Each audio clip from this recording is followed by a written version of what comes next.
Welcome to the channel, Choco-Nation, and let's get ready to react. I hope you guys got your snacks ready. I got something a bit healthier right here. I don't know if you guys could see. I got some blueberries, I got some granola, I got a little bit of protein powder, and I got some Joker with no sugar. And because it got no sugar, I got some local honey.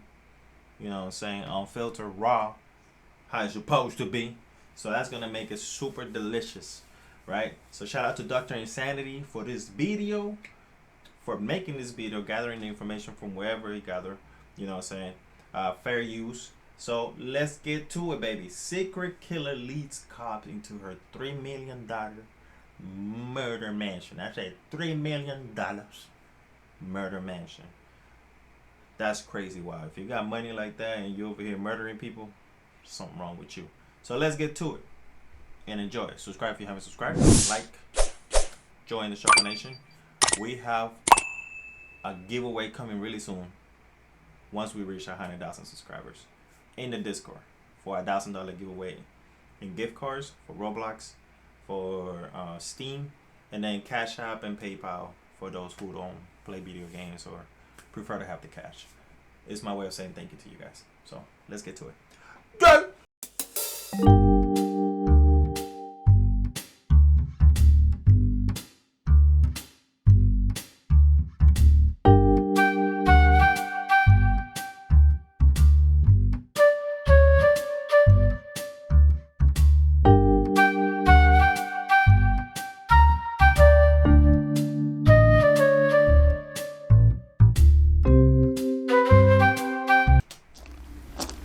Doesn't look like anyone's been here. What's that smell? This officer is unknowingly reacting to the decomposition odor coming from Craig Thetford's hidden body. Police have been searching for him for months with no success. And even now, with the foul odor in the air, they still have no idea he's buried only feet away.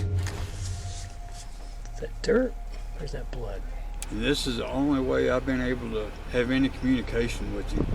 And I don't even know if it's him. I wouldn't even know where to start looking. There's some weird going on. Whoever killed Craig covered their tracks meticulously, using chemicals to mask the odor, disabling security cameras, and hiding in plain sight. And while detectives spend months trying to figure out where Craig went, the suspected killer quietly continues spending Craig's money, allegedly buying houses, cars, and crafting a plan to ensure. So Craig was a wealthy individual, and for that person to be using their money, that means he had loads of cash, in cash, or perhaps this person knew his PIN numbers for his credit card, debit cards, and all that stuff. He's buying houses and all that. Sure, they're never found. Holy smokes. Well, I want to say something else, but I don't want to implicate her. You need to say it. You might start looking in the Caribbean. Police department! Sheriff's office, yourself! Well, she went to the Caribbean, yo! It's a late May evening in Cloudcroft, New Mexico. Tucked among wooded acreage and mountain terrain sits a 2,000 square foot property owned by 60-year-old Craig Thetford. He lives inside this large 3-story house with his wife, Deana. The Thetfords enjoy a comfortable lifestyle thanks to Craig's roofing business. They own multiple residential properties and frequently take luxury vacations. But a few months ago, something dark took place inside the Thetford household, and it went unnoticed for weeks, until May 2025, when the Otero County Sheriff's Office receives a disturbing call. Communications on a recorded line. How can I help you? Who would I talk to have a wellness check done on an individual? That would be me. What's going on? His name is Craig Thetford. Everybody here in Texas has been trying to get a hold of Craig for nearly 2 months. Okay. We can't get a hold of his wife. We're really concerned about him because this is not like him. He always answers his phone or calls back. Even his family here hasn't been able to get a hold of him. Nobody can get a hold of him.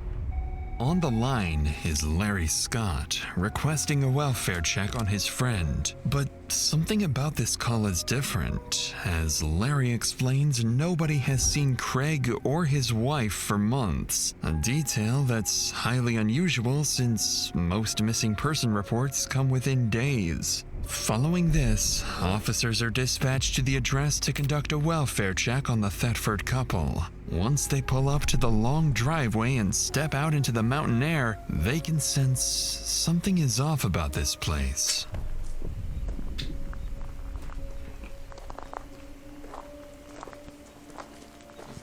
Something's off, like there's nobody living there, it's abandoned. I just, you know what? When you guys go to those like abandoned places, or if you ever do, you always notice that there's something off, not just because the place is abandoned. It's just creepy. The atmosphere's changed. And then you feel like people died there. So it's almost like the ambience at ambiente, right? Just feels wrong, bro. Like the energy there is just bad energy. It just feels off. And you feel that and you start getting them chills and goosebumps. I don't know if you guys ever felt that. But it kind of makes you feel like I shouldn't be here. Something bad happened here. I should probably go. You know.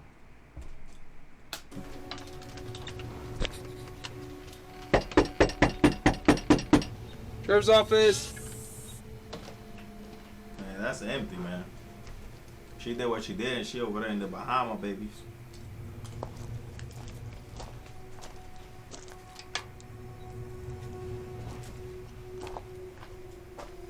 Can you see anything through the windows?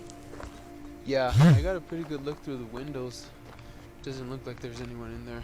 As officers walk around the residence, they notice the sheer size of the property with multiple carports and outbuildings. Lights are on throughout the home itself, but strangely, no one answers the door. Looking through the windows, one officer notices several boxes stacked. Mind y'all, the wellness check phone call came 2 months after nobody heard from Craig. That's 2 months for this person to get rid of a bunch of things, man. Like, if you got evil thoughts and an evil way mentality, she could have disposed and disintegrated that body a long time ago. If she had the contacts, you know, she could have cremated them. She could have done anything. You know what I'm saying? 2 months, bro. 2 months. I mean, we're not assuming it was his wife that did it, but I'm just saying, man. I'm just saying, it's just odd. Suggesting that the couple might be in the process of moving or had already left. Check the flowers As out. another officer circles towards the carport, he hesitates. There's something odd about the air around him. I got a pretty decent security camera on the back. Doesn't look like anyone's been here. You got farmer equipment. What's that smell? Coming from the carport, a faint, strange odor drifts through the space. But up in the mountains, with wildlife and wooded terrain, unusual smells aren't uncommon, so the officer brushes it off and moves on. With the home appearing vacant and no immediate signs of foul play, cops call it off and leave with the impression that the Thetford couple likely moved out and simply forgot to inform their friend Larry. Unknowingly, officers are walking away from the first signs that something far more sinister is at play. The next day, things begin to You notice how they just concentrated on Craig? They ain't concentrated on nobody else. shift into something more serious Everything points as to her, police man. receive a second call about Craig. However, this one carries more concerning details than the last. Telecommunications on a recorded line. How can I help you? Okay, this is going to seem really, really strange. About 4 months ago, my grandpa had went off the face of the world, and he's a volunteer firefighter up there. He loved to do it. He talked to me about that all the time. Grandson? And so I'd like to place a wellness check. But the only person that said she's talked to him in 4 months is his wife, and apparently now they're getting a divorce. He's doing a whole bunch of stuff, but I don't believe it. It's not my grandpa. It's just... There you have it. See how weird that sounds? He was able to talk to her, but not to his grandpa, and now they're getting a divorce. And he's doing a lot of things that he just don't usually do, and it's really strange. That's the whole point of, like, I mean, that's where it comes the point of buying those properties and stuff like that. And probably put it in her name. So now she got all this money and all this, and she's gonna keep everything. And by divorcing and he's never gonna show up, she inherits everything he has. So not only she disposed on him, now she's trying to keep everything. Now my question is, how long they be married for? How long they known each other for? And on top of that, if she even in the will in the first place, and if that was her motive to try to get rid of him, like what happened here, man? Really strange. What's his name? Craig Thetford. And what's your name? My name is Cody Gibson, and I'm his grandson. His wife is supposedly in Texas getting a divorce. With yet another welfare check request from Craig's Peep this, man. Y'all gotta pay attention. His wife. He never said my grandma. grandson Cody, a clearer timeline begins to form. It now sounds like Craig hasn't been missing for 2 months as previously believed by his friend. Instead, he hasn't been seen for over 4 months, which is even more alarming. Additionally, the reason no formal missing person report was filed starts to make sense, as Cody goes on to explain that his grandfather's wife, Deana Thetford, has been telling everyone that Craig is in Mexico with another woman after filing for divorce. A story that doesn't sit right with Craig's grandson. Kinda convenient, huh? Following this second call, Otero County Sheriff's deputies are dispatched back to Craig's house. This time, instead of simply knocking and leaving, they widen the scope. If Craig and his wife aren't inside the house, maybe someone nearby has seen or heard something. So deputies begin canvassing the surrounding properties, a decision that will quietly kickstart an investigation into what may become one of the most elaborate and twisted homicide cover-ups they've ever handled. Like they know about the sheriff's office. By chance, have you seen your neighbors over? No, sir, I hadn't. I've been really worried about him. Okay. Since January. There we go again. Y'all heard that? I've been very worried about him since January. Nobody's worried about her. They know something, man. Come on, man. And we were real good friends and everything. Okay. And we were both on the James County Fire Department. Mm-hmm. And then come January, there was just no contact. No contact at all. Come January. I got him. I was on the James County Fire Department there for about 5.5 years. Mm-hmm. And when he moved up here, I talked him into it. Okay. And I mean, we were real good friends and everything. Yeah. And then Josh over here, we got him on the fire department. Josh and Heidi here would know more information about them because Okay. I know. Do you know what the address is over there? It's just. Shout out to all those men and women that be working at the fire department, first responders like that. Appreciate y'all. Y'all do a lot of good work. Y'all real heroes, man. Shout out to y'all. Just that A-frame right there. This one right here? Yeah, this one right here.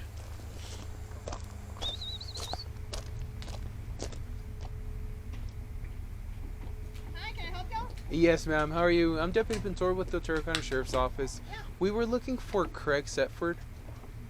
Yeah, we haven't heard from Craig. Okay. We're buying the house from him. He was in Breckenridge taking care of his mom. Okay. Yeah, his wife Deana is my friend. She's in and out from the house down there. Okay. She hasn't really talked to him either, which is weird. Have you talked to Deana lately? Mm-hmm. Yeah. Yeah. And have you asked her anything about like Craig, how he's doing or anything like that? From what she's telling me, she's not talking to him either. She's not. Oh, okay. Yeah. So are they like not together right now? I think they're splitting up. Gotcha. Okay. I'm Okay. sure that's what's happening. And when was the last time you saw Deana here in the area? It's probably been about 3 weeks now. About 3 weeks. Yeah. As far as Heidi knows, Craig and Deana are in the middle of separating, with Craig supposedly staying at his mother's house in Texas. That explanation doesn't match what Deana told Craig's grandson Cody, who was under the impression that his grandfather went to Mexico after filing for divorce. To investigate further, the deputy asks Heidi for Deana's phone number and tries calling her. But worryingly, it goes straight to voicemail. With no immediate leads, officers return to the station. Before Deputy Pinter can relay his findings to detectives, his phone starts ringing. Interestingly, the caller is one of the Thetfords. Hello? Hi, I missed a phone call. Yes, ma'am. How are you? This is Deputy Pintor calling from the Otero County Sheriff's Office. I was calling in reference to your husband, Craig. It seems that he hasn't been in contact with a lot of his family and some of his friends. Right, yeah. We have been separated, and I recently filed for divorce. He's involved with someone else, and currently he's in Mexico. And when was the last time you saw him or spoke to him? Before he left. Would you have an estimate, like, was it like 1 week, 2 weeks? First of the month? First of the month. And you saw him in person, correct? Yes, Okay. he was packing, yes. Where was this at? Was this at your residence? That's the first key, right? Missing for 4 months, according to the grandson, hasn't spoken to him. According to other people, friends, it's been 2 months, right? Neighbors are worried because they haven't spoken to him at all. Not even the buddies from the fire department. The only ones that got to speak to her has been that neighbor and maybe the grandson. But she's saying she last saw him the first of the month. And that's when he left to Mexico to be with another woman. Now, once they find the body and it shows that he been decomposing for more than a month, her story is already, has discrepancies on it, and it already makes her a prime suspect, which is already a prime suspect if you think about it, because everybody else is talking and the cops are doing their research. You know what I'm saying? It's on Heatherway? Yes, he has moved out. And where are you currently staying at? I'm at my mom's in Texas, Seymour, Texas. Yeah. Well, I guess let me ask you, are you going to permanently be staying at Seymour, Texas? No? Okay. Until I see what happens in the divorce, I'm going to ask for the property. Okay. I mean, I don't think he's missing. On the line is Deana Thetford, clarifying that her husband is actually in Mexico with another woman. The same story she told Craig's grandson, but different from what her neighbor reported. Naturally, this drastically complicates the investigation, as locating a missing person in another country is exponentially more difficult.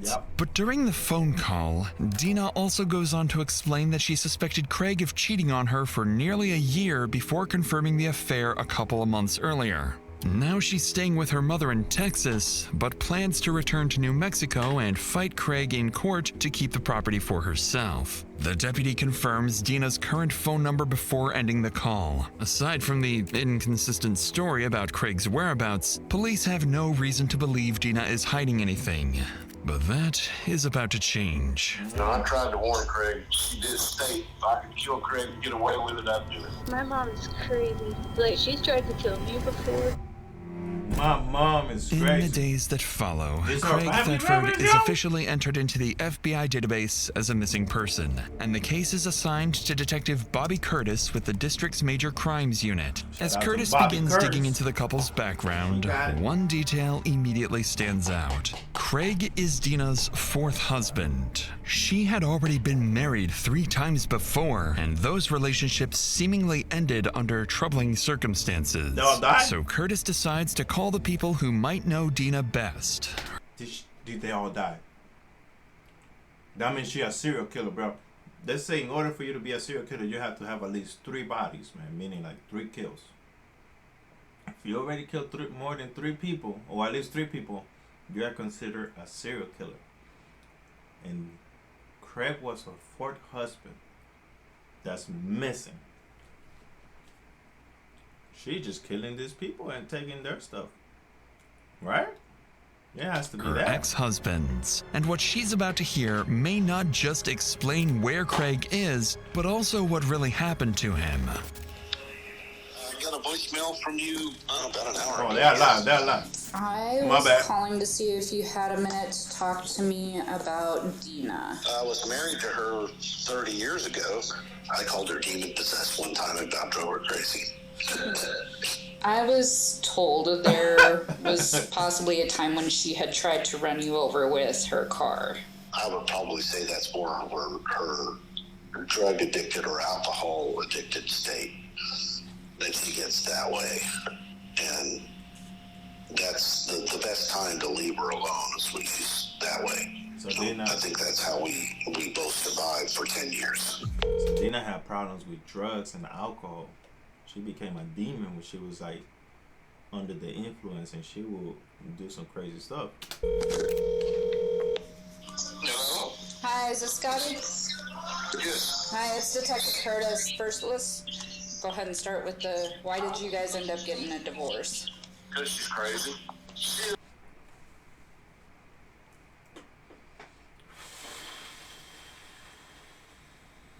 Alright, it comes down to a point, right? For her husband, all these divorces, who's really at fault here? The husbands or that one person that they have in common? This is what they classify as a binge drinking alcoholic. Whiskey turns her evil. Yeah, Y'all heard that? Whiskey, alcoholic. She on that. Me and Jack Daniels got a history. Let's party downtown near Fifth Street. Broke 2 pair of glasses, balled up her fist and hit me twice and tried to kill me. You know, I was always afraid something like this was going to happen because I knew she was capable. And then, you know, when I saw that Craig was missing, I immediately called. You know, I tried to warn Craig multiple times. Yeah, Andre, bro. He was trying to warn Craig, bro.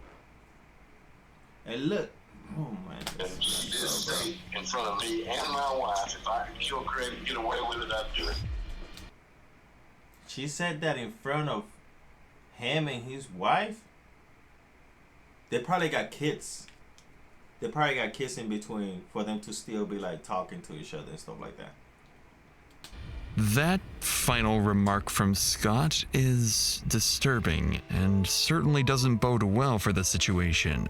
Following these statements from Deana's ex-husbands, Detective Curtis decides to dig further into Scott's claims. Turns out, Deana worked as a correctional officer for nearly 8 years in the early 2000s. Then, in 2008, according to Scott, Deana was arrested for allegedly trying to stab him while intoxicated, an incident that reportedly landed her in jail overnight. After that, the couple briefly reconciled, but in 2010, Scott also alleged that Deana found his pistol and chased him while pulling the trigger, though the gun was not loaded and he survived. As Curtis continues reviewing the reports, she notices that at various points over the years, Deana's daughter Leslie had lived with her and Craig. So one of Curtis's co-investigators reaches out to Leslie to gain insights into what was happening inside that house. When he finally gets her on the phone, she shares some startling information about her mother. How are you this morning? Good as it can be. How are you? I'm good. So, whenever you were living at the house, Leslie, was there domestic violence going on in the house? Did your mom and dad fight? Yeah, all the time. My mom is crazy. My mom is so crazy. Like, she's tried to kill me before. She stabbed one of her other husbands. She tried to run my real dad over with a car. She had my sister hogtied and thrown in a car and like. Had her sister hogtied and thrown in the car? Her mom a demon, bro. Her mom is not right mentally. That's some wild stuff, yo. Kicked off one time. So, was your mom to you? Yep, to everyone pretty much. I always thought she was like possessed, like demonic. Like it was so evil that like I just couldn't even believe like it was real. Okay.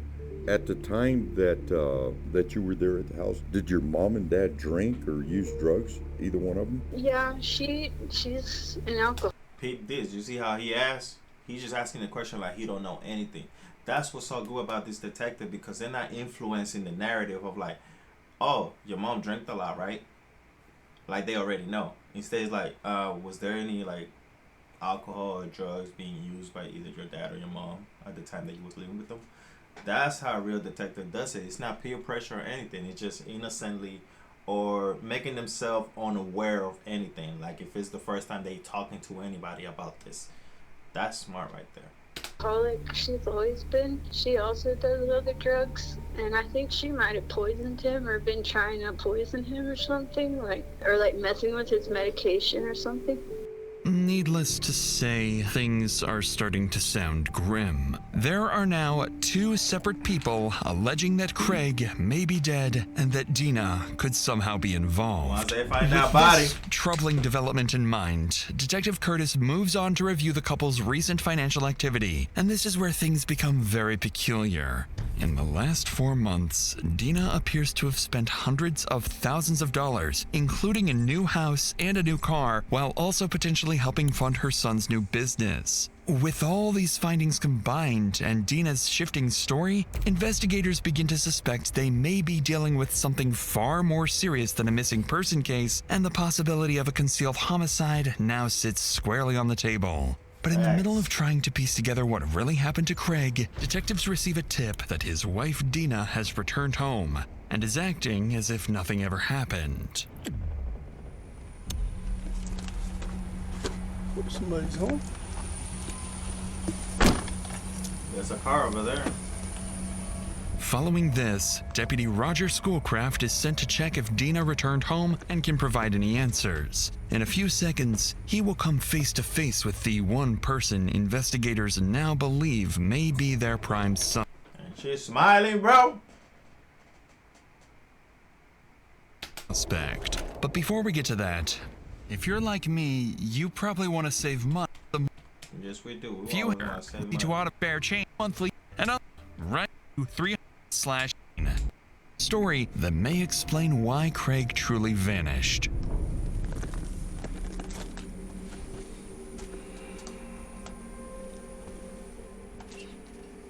Hi, good morning. Deana? Yes. Hi. Good morning, good morning. Hey, I'm doing some I'm Roger, I'm sorry. Roger Schoolcraft. Nice. Deana? Yes, I think we met at a football game. Probably did. I'm trying to do some follow-up on Craig. And I thought maybe I could meet with you and maybe you could try to kind of help me, give me some information. And can we sit somewhere? Or? Come over here. All right. Kind of chilly. I know. Okay, well, obviously we got some calls because people haven't been hearing from her or anything, so you being the wife, you might be able to help me. Right, it's his mom. I talked to his mom. Oh, really? So you guys aren't... No, we have been having some issues. Okay. I guess you would say we're separated. How long's that been going on? Nothing's legal yet. We just haven't been spending any time together since at least February. February. Early February, late February? Late February, or mid-February. Since mid-February. Things weren't working out, so you left, he left, how did that... He left. He told me, well, he first went to Texas because said he needed to go help his mom. So he left here to go help his mom? That was what he said, yes. I've never really had any reason not believe what he said. And that was like the second week of February? You'll have to bear with me because I don't keep track of time. Even though Deana doesn't keep track of time, she does seem to keep track of other things, like the details surrounding Craig's disappearance. Within just a few minutes of their conversation, Deputy Roger notices that Deana slightly adjusts her explanation about Craig's whereabouts, now claiming that he simply told her what he was doing, and she had no reason not to believe him. But as the pair continue rehashing the details, Deana begins to visibly sense that Deputy Roger isn't convinced. Remember she told her friend that she felt like he was cheating on her for the past year? That she had a suspicion of that? And she now saying that she wouldn't have any reason to believe that he was not going to go to Texas to help his mom out. Yeah, I'm paying attention. I'm paying attention! Alright? She appears to have no idea of the amount of suspicion that's been mounting against her. In reality, Deana is well prepared for this moment because she's about to present what she believes is concrete proof to validate her story and put an end to the growing suspicion around her. I've never had a reason to doubt it, but now I do. I mean, I think that he has hooked up with some youngsters that are doing these classes, and I think he's reliving his youth, and he's ready for me to get out of the picture. But where would he be doing that at? Mexico, I guess. Mexico. But when I would come home, I mean, he's been here. It got to the point where he would just leave me a note, like that one over there. Now there's been several. This is our communication right here for the last 2 months. Okay. And there's been several, but this is now this one is from. That's evidence right there. Make sure that's actually his handwriting. Now, have her write something later on, not right now, later on. And we're going to peep the G's, the T's, the O's, the E, the L, the S, the A, the L, the T, the O, the N, and how things go. You ready to know? No, like 2 weeks ago. Okay, and you place, this is your handwriting and that's his? Yes, because his family's been calling me. Well, I we should do a cursive, though. I know there's people that just write cursive and stuff like that. But not everybody understands cursive, especially nowadays, because it's not really being taught like that in school, like it was once upon a time.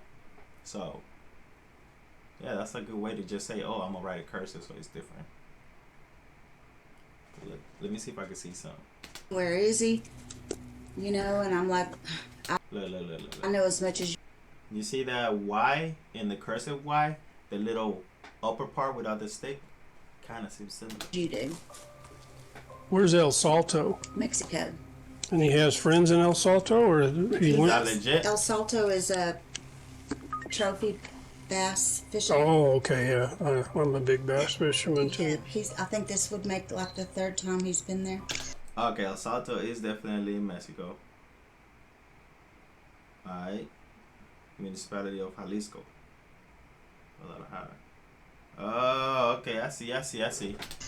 It's like a tourist location. Even if there. Deputy Roger tried, he couldn't sound fully convinced that Craig actually wrote this message. But he takes the bait anyway, or at least allows Deana to believe her plan is unfolding exactly as she intended.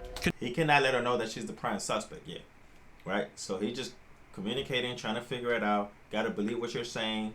Take all the statements. That's why they got the body cam, so they could review the footage and stuff like we're seeing it right now. He's taking pictures of the evidence, mind you. Still got it on the body cam, right? But then a picture, you know what I'm saying, you can compare a little bit much better because you take a good angle where you got both things that are written on it. Conveniently, Deana quickly moves on to the next step in her plan. There's something downstairs that might help clear things up, and she's willing to share it off the record. That I say? Can I say something off the record? Sure. That's Craig money. Keeps all our money in cash. I can't get in the safe, so I can't tell you if he took it or if it's there. All the money? Mm-hmm. Why can't you get into the safe? I don't have the combinations. Was that an issue between the two of you? They wouldn't let you have access to the safe?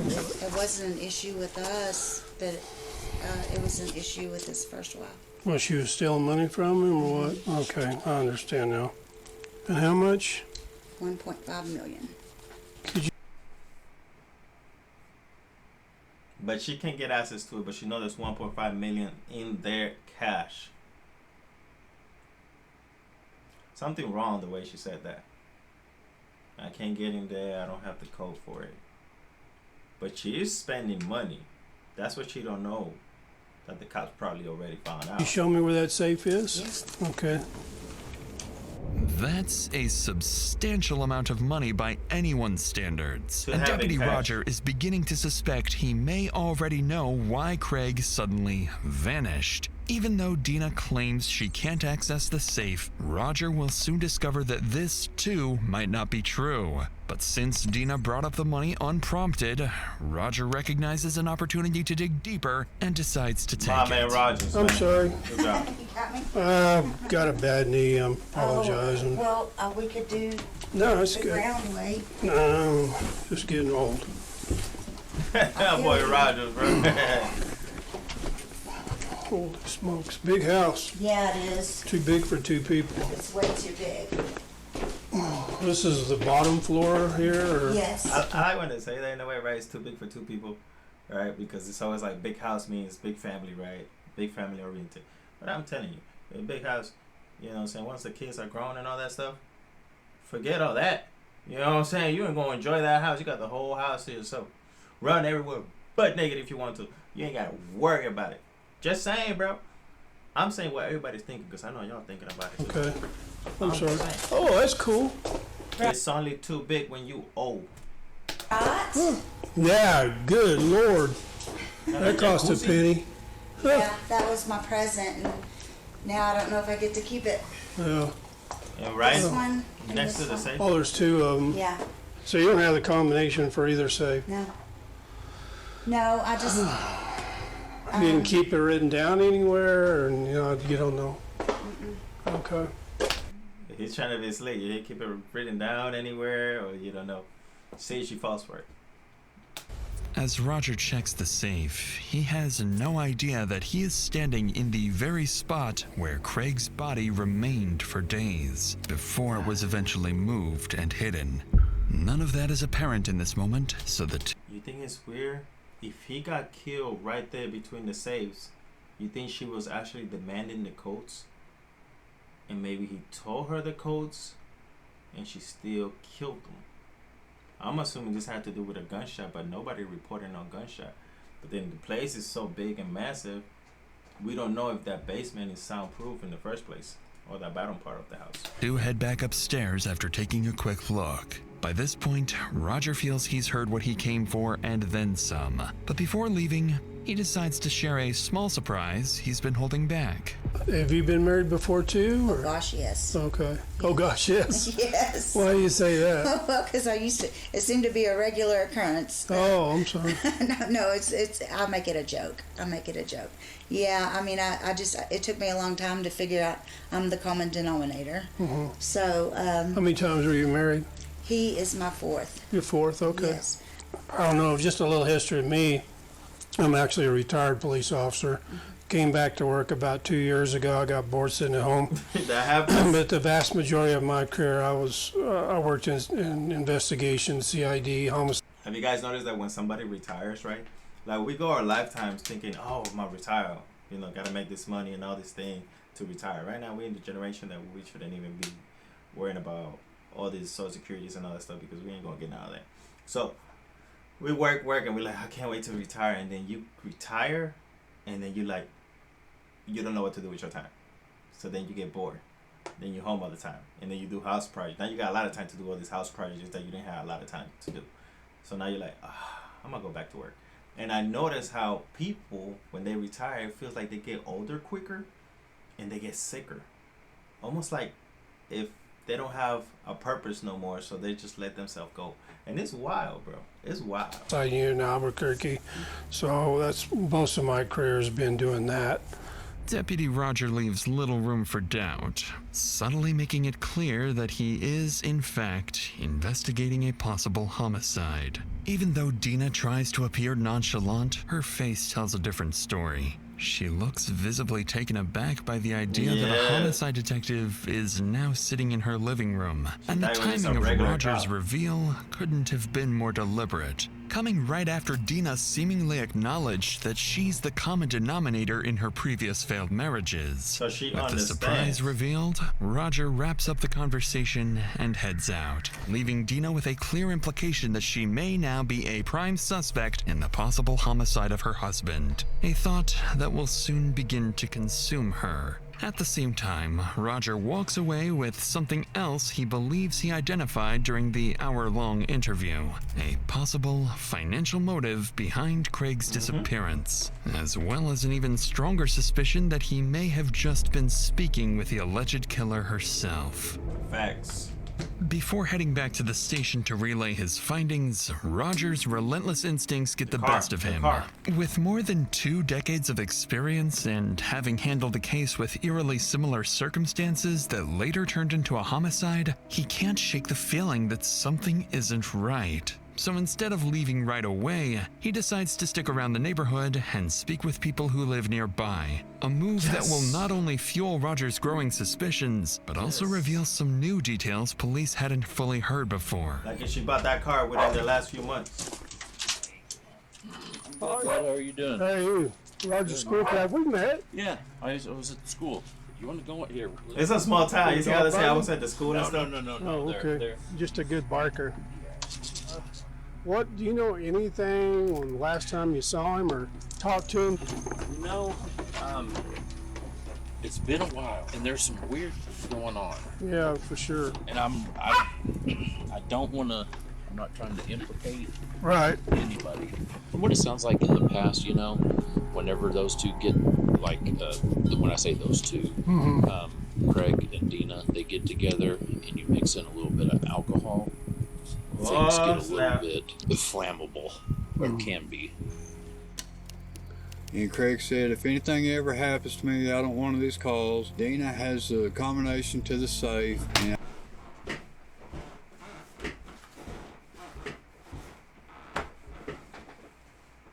she has the combination to the safe. Okay, we're not trying to say she lying. It could be that he changed it afterwards because he noticed that she was taking out too much money from there. But she has the combination to the safe. And now, why she threw that whole money situation and she don't know if he took all the money? Because she already took all the money out of there. Those safes are empty. I assure you that, man. They're empty. I keep an envelope full of money in it. And this is the only way I've been able to have any communication with him. And I don't even know if it's him. Wonder who he supposedly went fishing to Mexico with. See, we had a call like this a long time ago. Long story short, turned into a murder. But she was staying in the house 3 weeks after she'd murdered him, and she drug him out in the back porch and covered him up with a tarp. Kind of rings the same deal. Same story, all he went on a fishing trip. Well, he kept not showing up for work, and people were calling. So he's really nowhere to be seen. No, ma'am, he's nowhere to be found. Everything anywhere. we've been told and heard is. I wasn't sure how. And I want to say something else, but I don't want to implicate her. Say it. No, say it. When we first moved here, we were just having conversations, and she was like, and she didn't say she'd kill him, but she was like, if it happened, you know, I'd be okay with it, kind of to that effect. Mm-hmm. Because by she's gonna now, have all the the pattern money. is becoming impossible to ignore, Unless he and left it it all seems to like his everyone kids. familiar with the couple is Happens. thinking the same thing. They're just hesitant to say it out loud. Notably, Craig's firefighter friend Thomas also reveals that Craig told him Deana has the combination to the safe, directly contradicting Deana's claims earlier when she claimed she had no way of accessing the money inside the safe. Who's the Roger liar? records these statements and eventually heads back to the station to speak with the lead detective Curtis to determine their next Bobby steps. Curtis. Even though investigators are now strongly considering the possibility of homicide, they still lack physical evidence of foul play, or Craig's body, at least for the time being. Yeah, bro, this is wild, bro. 5 days 139 after his days. initial visit, Deputy Roger returns to the Thetfords' house to follow up with Deana. They still haven't been able to Is reach she even Craig, there? and the situation is looking increasingly grim. But this time, something different awaits Roger. As he arrives and steps out of his car, he notices something unsettling on the ground. Uh-oh. What you mean? Oh, what you see? What you see, my boy? Come on, Rogers. Why is there a hole there? What are they digging for?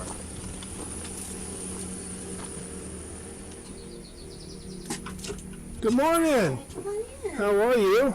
Good, how are you? Good, good. I was about to make some coffee. I'll take some coffee. What are you putting in the ground? I'm not putting it in the ground. I was trying to flatten it. I'm going to roll those rocks back in there. Oh, I saw that metal thing. I thought maybe it was some kind of a holding thing. It's an above ground gardening. Oh, yeah. Roger treats the discovery lightly, even joking about the massive hole Deana dug outside. But he'll soon find out that he's been, unknowingly, walking right over the truth this whole time. Man, this sounds Was so she horrible close to me, were you man. close to any of the females at Sad, all? bro. He's nice to everybody. I mean, everybody adores him. Yeah. You know, we were going to church, and everybody just loves him, and the neighbors, he would do anything for anybody. So none of these neighbors. Alright, I want y'all to peep something in the back, right? Where am I? My camera is down here.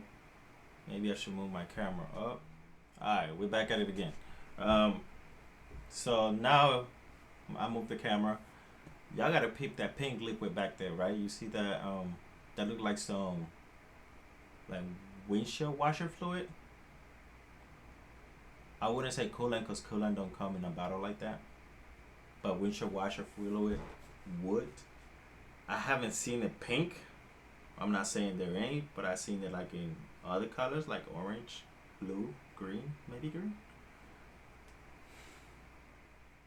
I don't know. I just feel like that's not something you Had a keep in your gripe picture. with him or an issue with him. It's just so unusual for somebody just completely pop off the radar. Just poof, they're gone. Unless they're dead. Well, it's a mystery. I just keep thinking he's maybe got an enemy that we're not aware of, or somebody that felt like they had something to gain. I think, if I had just left when he told me to, then none of this would have happened.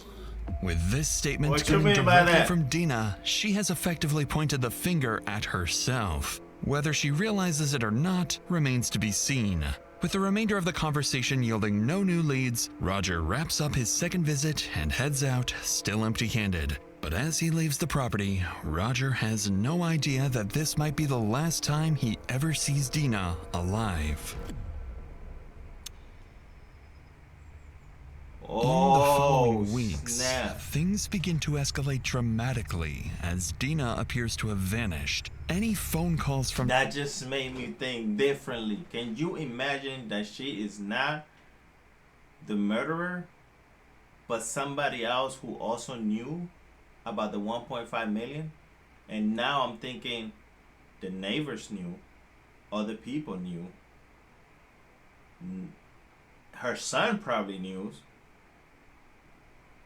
Or it could be anybody else. If she ends up dead and it's not self-inflicted, or they make it seem like it was a suicide. But, bro, this Detectives is wild went now, straight to bro. voicemail, and police were unable to locate her. Investigators also caught wind of rumors alleging Deana was talking about fleeing to Jamaica or taking her own life. However, there's a huge development that's about to happen today. Because sometime in the afternoon, an old co-worker of Deana from her prison job calls lead detective Curtis with an explosive tip. Hello? Hi, is this Andrew? Yes, ma'am. This is Detective Curtis with the Otero County Sheriff's Office. I had a message that you had called. Yes, ma'am. All right, what can I help you with, sir? I recently got in touch with an old friend of mine. She was married to that dude, and apparently she said she shot him. I have a conscience, and I couldn't just not say nothing. Can you tell me her name? This is his wife, Deana. Did she tell you when? No, ma'am. I don't know none of the particulars. What everyone has been anticipating this entire time has finally come to fruition. Which is what we Seemingly thought. straight from Deana herself, according to her old friend Andrew. However, without a body or hard evidence, Detective Curtis can't obtain an arrest warrant or press any charges. But not long after this call, another development takes place. This time, police catch wind that Deana was at her mother's house in Texas and attempted to take her own life. Detective Curtis realizes how quickly and dangerously the situation is escalating. If Deana manages to flee, or worse yet, takes life, they may never find Craig's body, and the case is doomed to They go might cold. find his body once they With keep that searching. possibility looming over the case, Curtis decides to act fast. She But- obtains a search warrant for Craig's house and begins coordinating with the Major Crimes justice, Unit bro. to execute the search, find Deana, and, more importantly, uncover Craig's body. As coordination is underway, Curtis sends a group of detectives and heads out to Deana's mother's residence. She needs to figure out why Deana is trying to harm herself. So watch this if they get stuck in here. Hi, Mary. I'm Detective Curtis with the Sheriff's Office in New Mexico. Is it okay if I come in? Sure. I understand that these guys updated you on why we're all here. Yes. Okay. We're hoping that maybe we could talk to you a little bit about everything that's going on, if that's all right. Deana tried to take her. Did Deana tell you why she wanted to take her? No. No? Did she have a method she was planning on using? I don't know. She didn't say that. I knew she was real depressed. But I didn't expect any of this. About how long has she been back here? She started coming back off and on. I think it was maybe, I'm not sure, Deana's mother is visibly shaken by the thought of her daughter harming herself, but she can't explain why Deana would take such drastic action. Especially she Detective never done Curtis that before. wraps up the interview and gathers possible addresses for What? Deana's acquaintances, hotels, and hospitals. I'll tell you something. You take somebody else's life, no matter who it is, no matter what they probably did to you, you have a consciousness, you're human, it's gonna affect you badly. You know what I'm saying? Peep out the soldiers, right? Or soldiers out there when they come back from the war, PTSD, traumatized, they got all sorts of nightmares and stuff, cold sweats. Families be saying, wives be saying, hey, he can't sleep. He wakes up and he think he's still in the war. He drops to the floor. You know what I'm saying? Like, it's dangerous, man. It's dangerous for real. And it's a sad thing because we ain't supposed to kill nobody, you know. I understand the concept of self-defense if you ever came or comes to that, but man, still, it's gonna mess you up in the brain. That's what I believe. Where she might be, they need to find her before she can do something irreversible. Hours later, back in New Mexico, the Major Crimes Unit is briefed and the coordination is in full effect. Detective Curtis and Deputy Roger, along with a group of officers, make their way to the Thetford property, hoping to find at least one of the two alive. Oh, because she's not with her mom no more, so they think she's there. Oh, bro. She's dead, bro. Sheriff's office! Probably open. Is there a code spot? No. Let me check these other doors. No. This one's already been forced. It's already been what? Huh. After circling around the exterior of the top floor, deputies discover one of the front doors is suspiciously unlocked, suggesting Deana may be somewhere inside. Officers decide to conduct an initial sweep for potential threats. Given Deana's violent past, her prison officer background, and the murder allegations hanging over her, deputies can't be too careful. One of the deputies has a code for the garage door downstairs, and that's where they decide to make their entry. Garage! That door's familiar. Sheriff's office! Make yourself known. Clear. It's locked.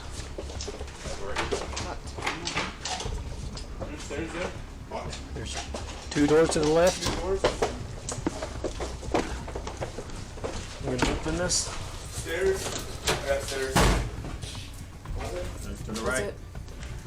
You got stairs? If you want, so there's another door on this other side. You want to check that? Where's door? Rogers at? Rogers know the layout.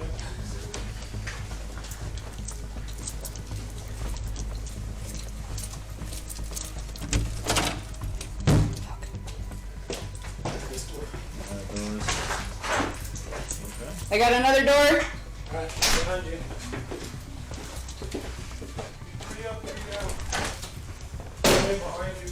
I got another door. Oh, blue. Good? Yep. Back around.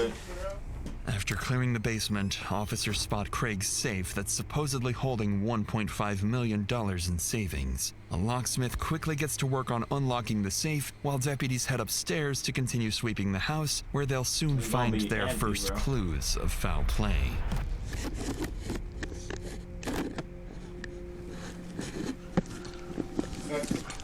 It's the master bedroom.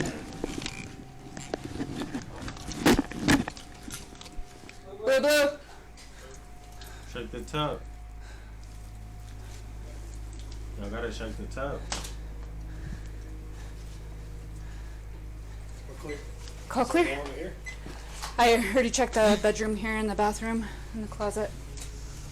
As police finish sweeping the house, they begin to notice multiple clues that suggest a violent event and subsequent cleanup. Multiple bottles of bleach scattered throughout the house, a surveillance system that appears to have been physically disabled, and various areas showing signs of cleaning. But with no sign of Deana or Craig's body in the main house, deputies move outside to check the outbuildings, starting with Craig's man cave. It's the What about that hole? man cave.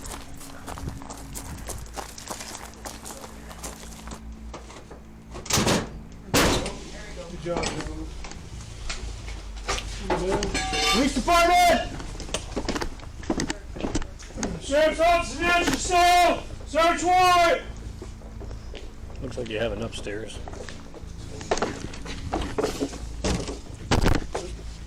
Small room, got a door.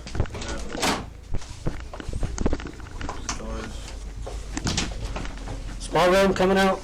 Okay. Small room. Light it up. Clear. Clear. So I'm looking to see if there's any. Right, so when they say blue, is to make sure that on the other side where cameras they hear on the is back all the side of this officers house. and not a suspect. Which is good. So when they say blue, and you hear blue Sure on the she other side, destroyed it if there you're was good. any. Y'all probably knew that, but just in case. Is that dirt or is that blood? Have forensic test that out. As deputies continue their search, they also find a table saw with possible blood traces, as well as suspected splatter in the workshop area. But still, no human body or remains anywhere. In the meantime, back in the basement of the main house, the locksmith is seconds away from opening Craig's safe and confirming something Deputy Roger had suspected all along. It was because of the money, though. Let me get a photographer over Where do here. you guys want us? Over Just- here in the border? On camera. We can get out of here for a minute if you'd like. No, you're good. We're good. Bunch of ammo. Rifle, pistol. Yo, I have it all. Holy smokes. Kimber is missing. I don't want to destroy this. Probably not gonna steal them, man. Is that money? Looks like it was 42. It's just some money there. 4,200? Okay. She missed it. Yeah. 10,000, 4,200, 70,000. 84,200 right here. The total amount Deputy Roger counts is far less than the $1.5 million Deana had told him was inside just a few weeks ago. The missing money further supports investigators' speculations that Craig's been dead for a while, and that his wife has been burning through his money. The area is vast, and if Craig had been buried somewhere beyond the property, finding him could take months or longer. What officers don't yet realize is that Craig's body has been hidden in plain sight the entire time. Can you imagine if the body was actually buried way further from the property? Meaning if they don't have any CCTV surveillance camera catching her vehicle going somewhere, they never gonna find that body, bro. As the search continues, a detective back at the police station gets a call from someone all too familiar with Deana, her daughter, Leslie.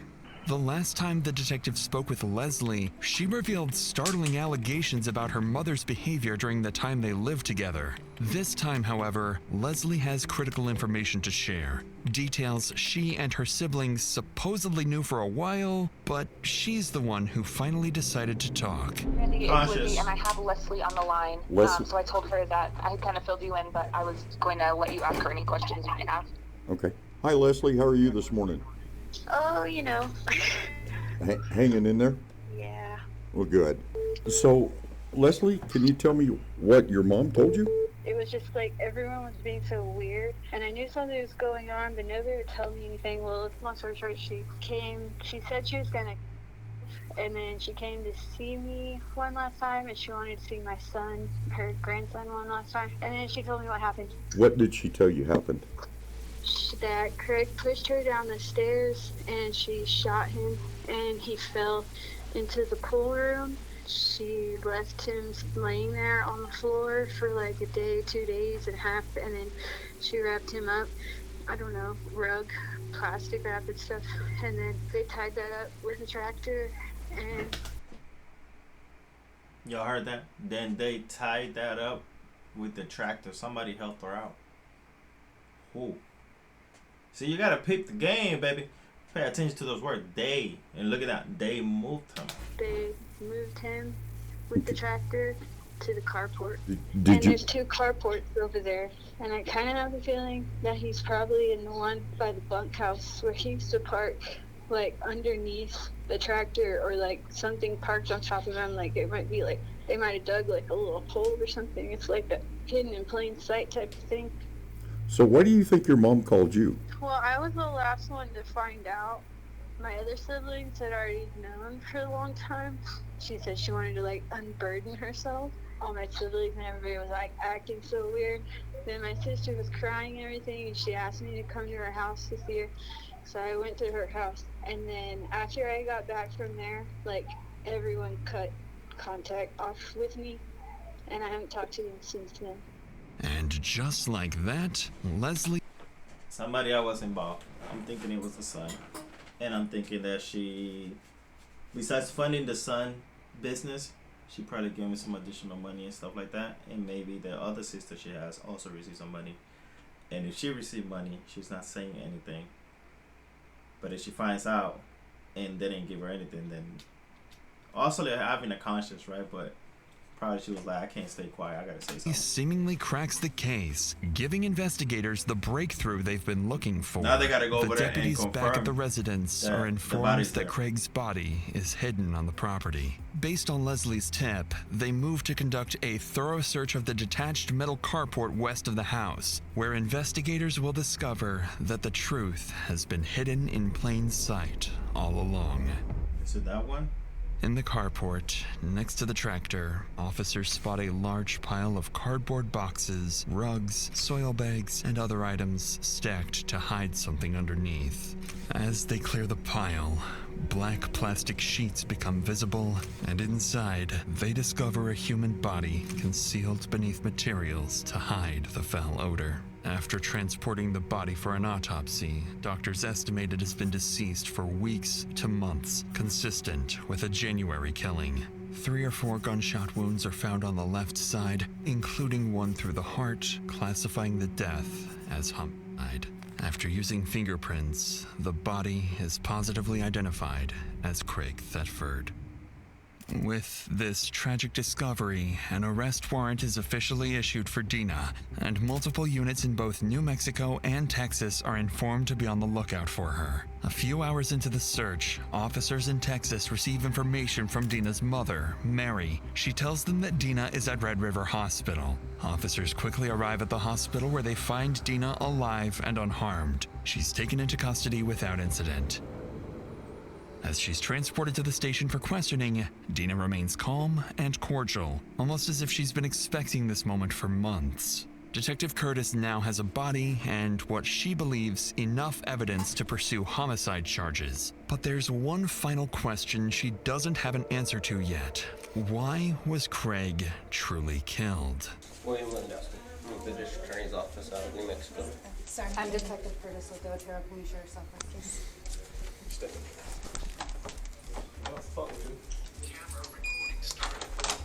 So, I'm sure you understand why we're all here? Yes.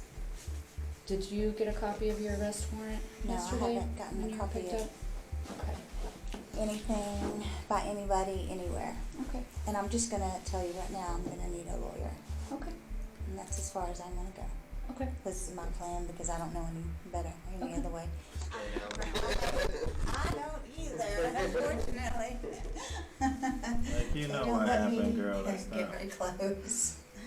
As fate would have it, Detective Curtis won't get the answer she hoped for, as Deana invokes her right to a lawyer, effectively ending the interview. Following this, Deana is booked into jail without bond for first-degree murder and tampering with evidence. And while the why of glad they Craig's put without death bond, remains 'cause unanswered, they could pay the that. investigation continues. In the following weeks, detectives and prosecutors gather their evidence and build a classic circumstantial homicide case, alleging Deana intentionally shot Craig multiple times inside the house, moved and hid his body, lied repeatedly about his whereabouts, and looted shared assets. Prosecutors believe what they have will lead to a conviction, with the main open question being whether the jury finds first-degree murder or a lesser homicide charge. As of March 2026, Because she's gonna play it up as self-defense. That's the thing, right? But we're about to see the verdict, and you guys gonna let me know what you guys think in the comment below. Because when it comes to this part right here, It's where I have a lot of issues with, because sometimes that conviction is just sus, bro. Deana Thetford's case is still in the pretrial phase, and she remains innocent until proven guilty in court. She faces life in prison with the possibility of parole after 30 years if convicted of first-degree murder, or 18 years if convicted of second-degree murder, plus additional time for the tampering charge. That's it. That's all they got. So it's still waiting to see if she's found guilty. That's kind of messed up. Especially with her own kids confessing, or at least one of her kids. Life in prison with parole after 30 years if convicted for first-degree murder. 18 years in prison if convicted for second-degree murder. Mind you, that to both of these things, or at least the 18 years in prison, she could get out in half of that time on the good behavior and stuff like that, meaning she'll only serve 9 years. Now, the other thing that they're not paying much attention to is the missing money. It was 1.5 million, right? They only found 86,400 in the safe. There's a lot of money missing right there. Mind you, they also say that she funded his son's business. She bought a car. She bought a house. She used that money and she gave that money around. So, regardless, it seems a little bit unfair. And then what is going to happen to the family members that knew and kept it quiet? The son and the other daughter, because only one daughter, the one that found that last, was actually the one that said something about it, you know what I'm saying? That's like accomplice, right? So this is what I have problems with. That it's almost like we had different judicial, I think that's how you say it, like system in different towns, in different states, and that messes with my mind, because I'm like, yandre, bro, like some people be getting away with murder in a way, you know what I'm saying? Let's say she really gets a good lawyer, and since there's no fingerprint proof, there's no gun, like they don't have the gun that she used to commit this murder, so it's just hearsay. So even all the evidence they have, and the daughter saying what she's saying, she could play it off and say, nope, ain't got nothing to do with me. I'm just saying that because I feel like it was my fault. We did have an argument, this happened, but no, you know what I'm saying? Like, I didn't kill him. Then there was somebody else that helped her. Who is that somebody else that helped her? I'm assuming it's her son, right? But they didn't say that either. That's the problem I have, right? Because there's evidence that is not being put out there, or things that are not being questioned. So now they gotta wait for her to have a lawyer in place, so then they could actually ask her more questions, and then finally get to a verdict and a conviction for what happened. She looked like she was like, if dude was 60, she looked like she was 50 something, maybe close to his age as well. So 30 years in prison, I mean, life in prison is over with, but parole after 30 years is probably still over with. 18 years in prison, she might still be able to come out and be alive and enjoy the rest of her life. There's a chance she might not be. It all really depends, right? Tell me what you guys think, right? What's your point of view? Because obviously multiple brains are better than just one, about this case, about this sentence, about what happened. And it feels like it's money driven, but I also wonder if they were both under the influence of alcohol when this happened, and if he was like, I'm leaving you, or if there was even something behind that, right, to begin the motive. The other thing is how long they've been married for. They never said. So I'm here trying to get more evidence and more understanding about the background of their life, because they don't have no kids in between. Each of them had their own lives. Each of them had kids. But for some reason, there's a lot missing here, bro. And I don't know, it just feels messed up. Let me know what you guys think in the comment below. Like, subscribe to the channel if you haven't subscribed, I appreciate it. And quick reminder, at 100,000 subscribers in the Discord, join the Discord, it's going to be in the description below. We are going to be doing a giveaway of $1,000 in different gift cards, Roblox, Steam, and then we're going to do Cash App and PayPal for those who want cash. Love you guys. Till next time. Go! Time to investigate this $3 million property. The missing person was buried next to this tractor. And the safes are empty.